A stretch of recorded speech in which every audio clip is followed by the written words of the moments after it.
So today I'm going to be doing a physical assessment.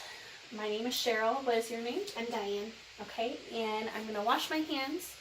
And so today I'm going to go through all the systems. We're going to do head, eyes, mouth, heart, lungs, etc. Feel free to ask questions as I go. We're also going to touch on a couple of lifestyle factors and see if we need to do any changes or any kind of education that you may need.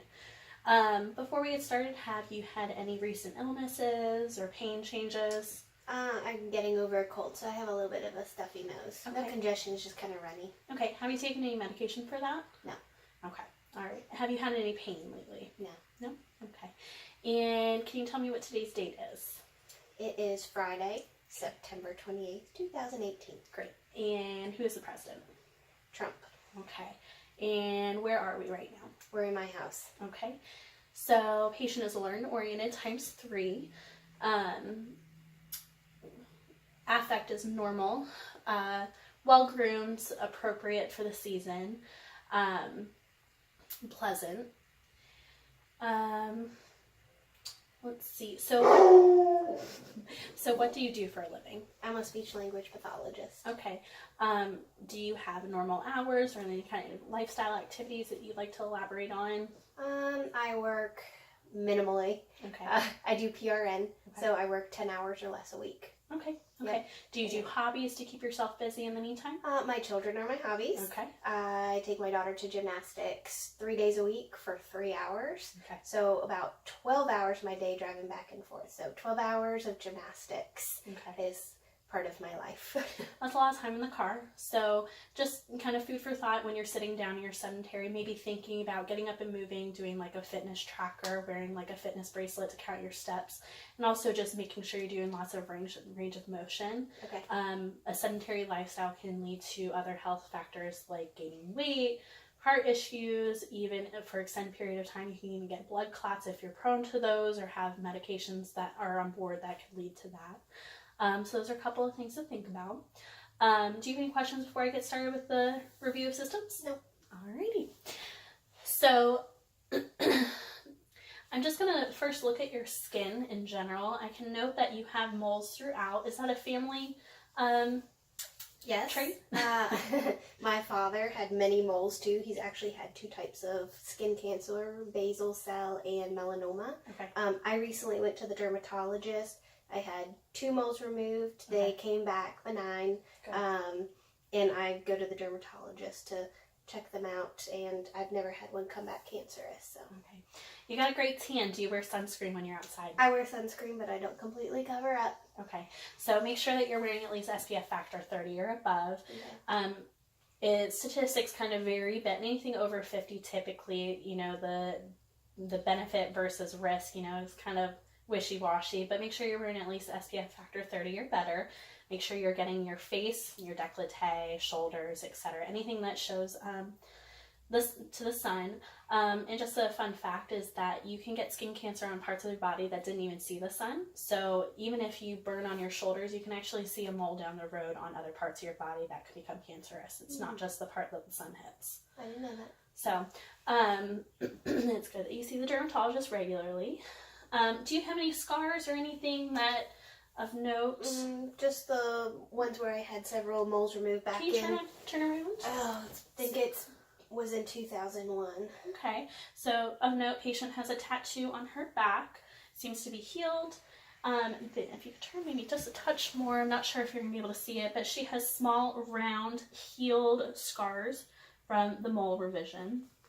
Or removal, excuse me. Newer ones down here that are still probably red. Yeah, so it's just a little bit pink and a little bit raised, but well approximated, healed. Tender. It's still tender. Yeah. Okay. Sometimes because it's so close to your spine, it could be by a nerve or something, or just in general healing. Is painful because your body has to do a lot of different processes before it heals all the way. I'm just going to take a quick little peek at your legs if you don't mind. And I know you mentioned that you don't have any other skin issues. Fuzzy socks. And just for the sake of the video, I'm just going to feel your pulses while I'm here. Dorsalis pedis pulse on the right foot is palpable. It's a +2. Posterior tibial, also a +2 and palpable. I always have sweaty feet and sweaty palms. Okay, fair enough. Capillary refill for all 5 toes on the right side is +3. Posterior tibial pulse on the left foot is +2 and palpable, as well as the dorsalis pedis. A good capillary refill on the left foot. Alrighty. So I'm going to move on to if we could get you to smile and frown. Can you puff your cheeks? So what that is, and you can look up, and that's just assessing one of your motor functions, your cranial nerve 7. So just making sure that everything on your face as far as your nerves are intact. Have you ever had any strokes or any kind of issues? No. No? Okay. Any family history of stroke? No. Okay. All right. So I'm going to move on to inspecting the eyes. So as I'm looking at you, there's no edema, no redness, your sclera are white, and I'm going to pull down just on each side. Conjunctiva is pink, free of exudate. Bilateral eyes are even, no drooping. Hair growth on the eyebrows are even. And cornea seems to be free of any kind of scratches. Now, do you wear glasses or contacts? Both. I primarily wear contacts. I've been trying to wear my glasses a little more often. Okay. Have you ever had any scratches or any kind of trauma to the eye? Any issues, or when was the last time you've been to your eye doctor?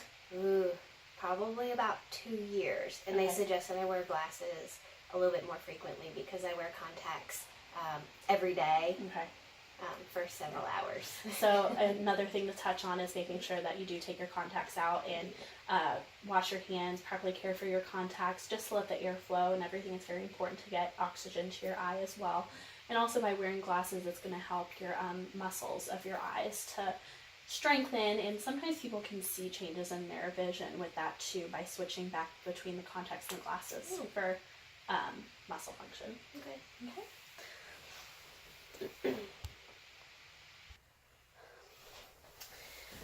Alrighty.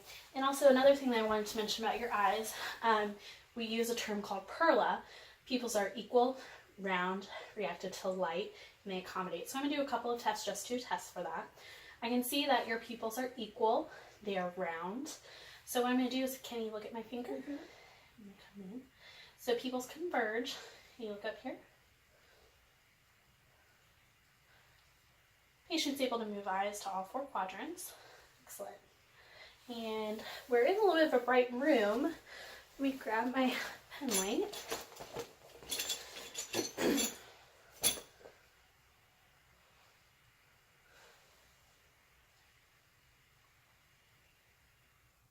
So both pupils constrict appropriately to the light. So next I'm going to inspect both of your ears. I'm going to look at just the exterior portion, and then I'm going to use my otoscope and I'm going to look inside your ear to make sure that there's no drainage, that your eardrum is intact, and just kind of discuss some of the structures there, okay? So I'm going to have you turn so I can look inside your ear. And I'm going to pull down and back for an adult. So just on first inspection, the left ear, there is no exudate, no redness. Any tenderness? No. Good. Okay.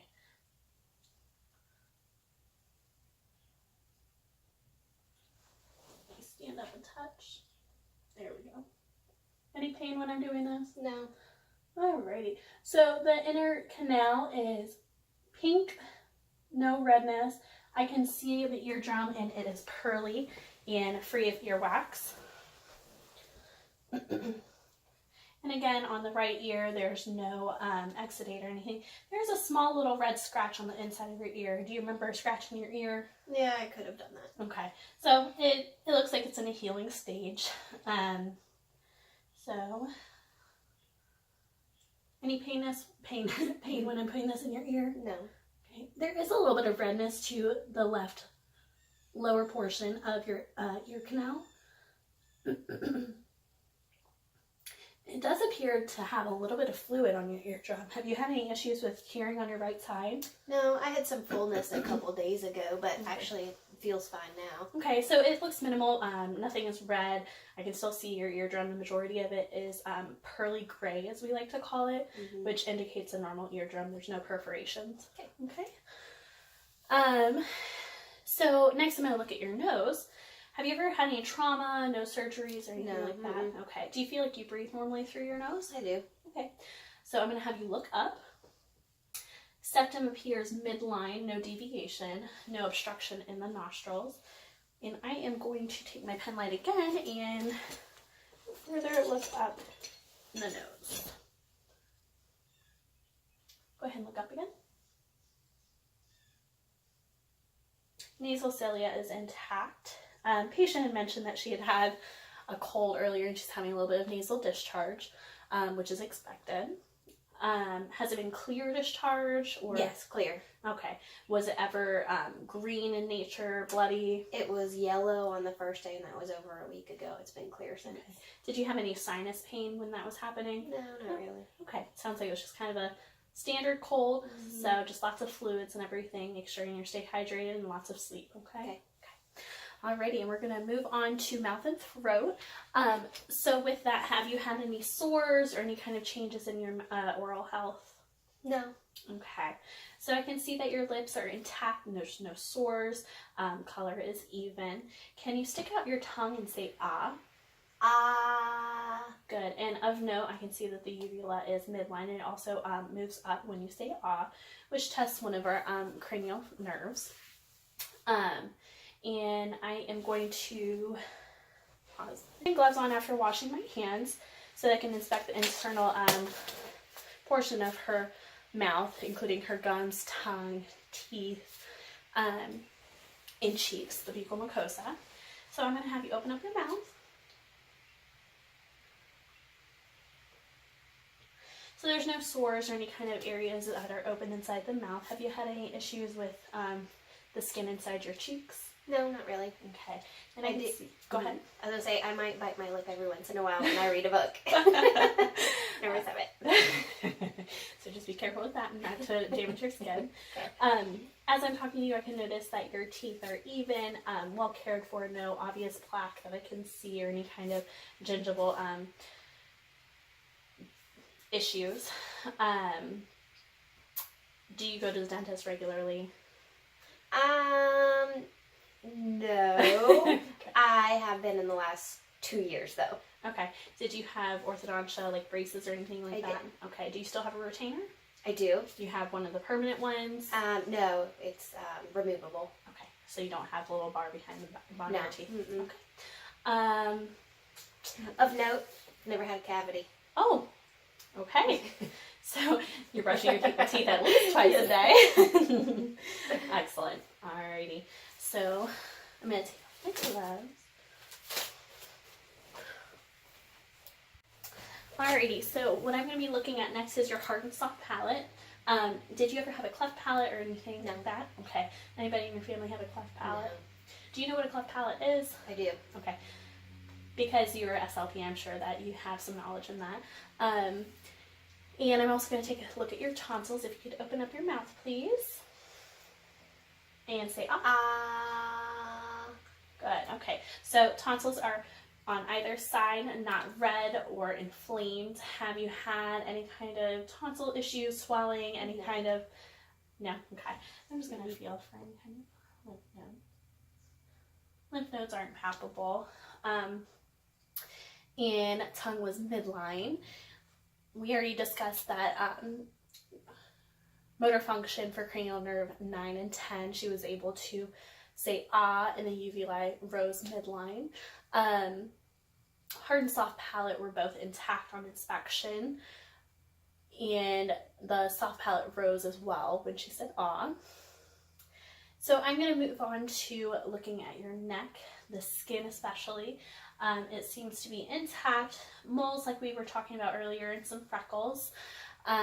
No lesions or pulsations or lumps when I felt for your lymph nodes. Any pain? No. Okay. So I'm going to feel for your carotid while I'm here. one at a time as not to obstruct blood flow to the brain.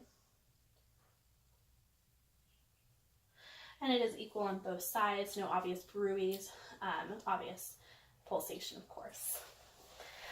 So I'm going to move on to your thorax, which houses your lungs. So I'm going to listen to your heart and lung sounds and just kind of look both anterior and posteriorly, make sure that there's no abnormal sounds, okay? So if you could face towards this way. And as I was talking to you, I've noticed that you have easy respirations, no shortness of breath, no use of accessory muscles or barrel chest.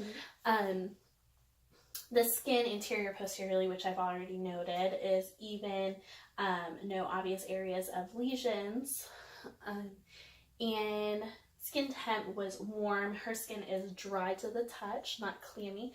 I'm also going to check just to make sure. Good skin turgor. Skin doesn't tent, it goes back within 3 seconds. And I'm going to auscultate your breath sounds next.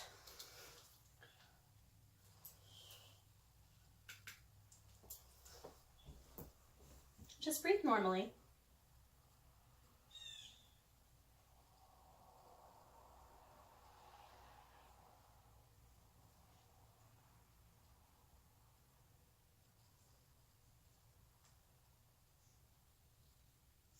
I'm going to come right underneath your arms, listen laterally.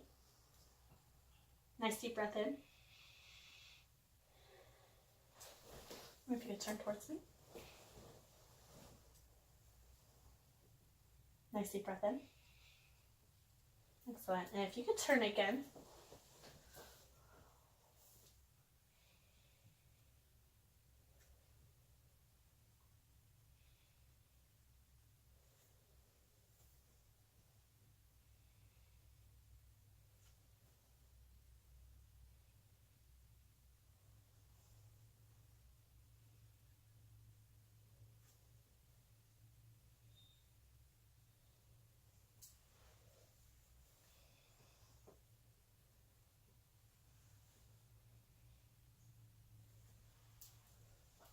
Excellent. You can turn around.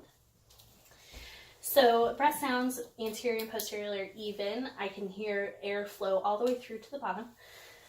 Bless you. Excuse me. Thank you. So anterior and posterior are equal.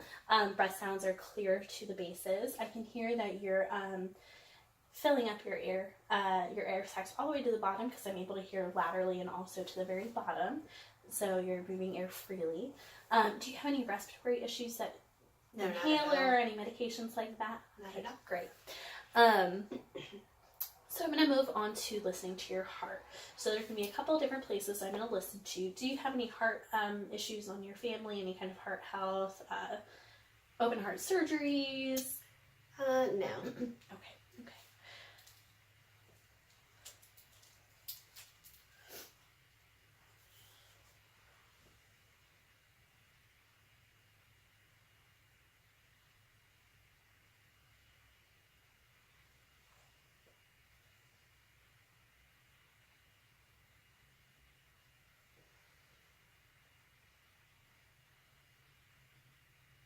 I'm going to have you turn towards me.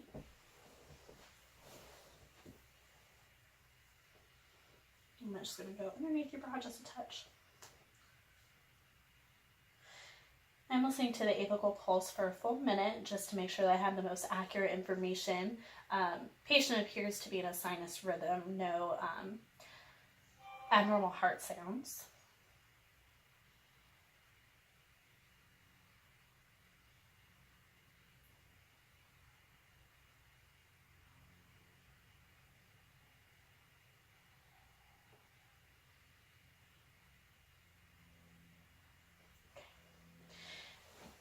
So no flutters or murmurs were heard on auscultation.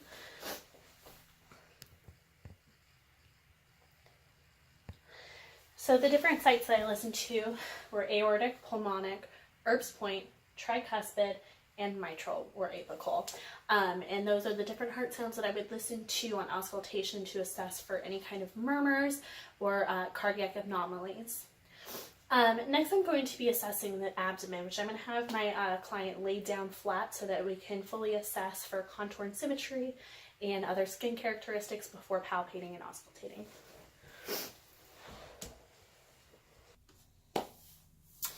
Okay. So, as we mentioned earlier in the assessment, we know that she has children. So, how did you have your children? Was it by C-section? Both were C-section. Okay. Mm-hmm. Have you had any issues with healing from that? Any kind of scar? No. Abnormalities? Okay.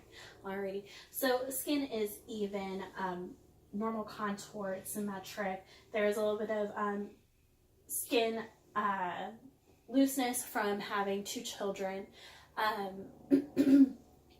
There are scattered freckles and moles throughout, no obvious lesions or open areas, no scars visible. I'm sure her scar is a little bit lower. I'm going to auscultate next in all 4 quadrants. Have you eaten yet this morning? No, I've just had coffee. Okay, alrighty. Do you normally have a breakfast each morning? I do, something very light, like a piece of toast. Okay. I'm going to start in the right lower quadrant. Tinkling is heard, it's audible and active.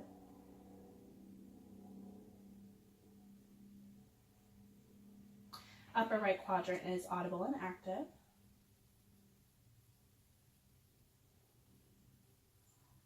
Upper left is audible and active.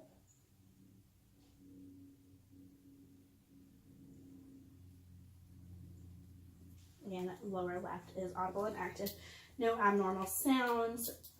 Did you have any pain when I was listening just with the scope? No. Okay. So I'm going to palpate next, just lightly going around, feeling for any kind of abnormal lumps or bumps. Any pain as I'm going? No. Okay. And I'm also going to tap for your liver border.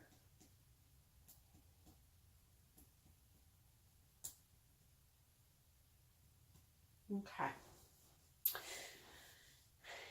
And we're also going to move next to inspecting the extremities. So you can peel down your shirt and then sit up. Okay, so I'm going to look at your upper and lower extremities. As I was doing most of my assessment, I'm able to look at these different areas. There was nothing that really stood out to me. Your skin is even in color, dry, intact. No areas of flakiness or redness or any kind of skin abnormality. We assessed skin turgor earlier. The patient is well hydrated. And I'm going to palpate your radial pulses, which are right here on your wrist. And I'm sure you've had different nurses do this before. Mm-hmm. Just assessing, making sure that both pulses are even.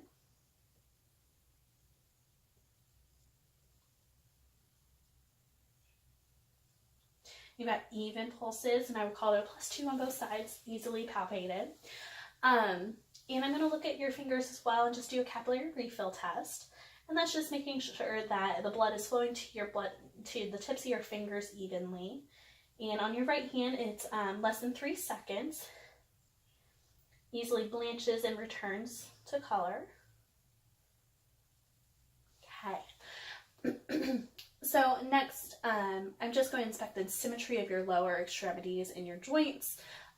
We assessed the skin earlier in the assessment and the temperature. I'm going to assess for any kind of edema on your tibia. If you could pull up your leggings a little bit. Okay, so when I assess for any kind of edema, I'm going to do it right over top of the bone. I'm going to push in and release. And if there were any kind of edema, you would see kind of like a pitting or anything like that where it would leave my fingertip. Have you had that before? When I was pregnant, I had edema. Okay. Was it pitting? Could it leave? It was pitting. Okay. So with that, just making sure to monitor your intake and output as far as making sure you're not drinking too much. If you have like any cardiac conditions or with pregnancy, you hold on to fluid a little bit more. But everything looks really great. No edema noted on the pretibial portion or also on her feet. And we assessed the pulses earlier in our assessment and capillary refill. Are you able to freely move both your knees and all of your joints? Are you able to extend your legs? Yes. And can you roll your ankles? Any pain with that? Any clicking? No. Excellent. Okay. And at this point, when you're done with our assessment, do you have any pain or any kind of changes or anything that you've noted throughout the assessment that you'd like to talk to me about? Yes. Okay. I most often have either cold hands or sweaty hands, in my feet as well. I don't know if that has something to do with my circulation, but I've had it almost all my life. Okay. Probably started when I was in middle school, like 6th grade. Okay. Well, it looks like your circulation is adequate. I'm able to get good capillary refill. Sometimes it's just, you know, nature, as our body wants to move all of our blood towards our organs, and that's fine. You are warm. Sometimes our capillaries and everything, they get smaller, obviously, as we get more distal away from the heart. And that's just because they get smaller and less blood flow gets to those places, because you have arteries that run on the inside and outside portion of your arms. And those are the bigger arteries, obviously, that carry blood flow, but the majority of your blood volume is going to sit in your cavity, obviously the biggest portion of your body. But it doesn't look like there's any abnormal circulation or anything like that. We can always mention it to your physician when you see him or her. But that's it for today. No other questions. We touched on a couple of different lifestyle factors and prophylactic lifestyle measures that the patient can take. And we will move on. Thank you.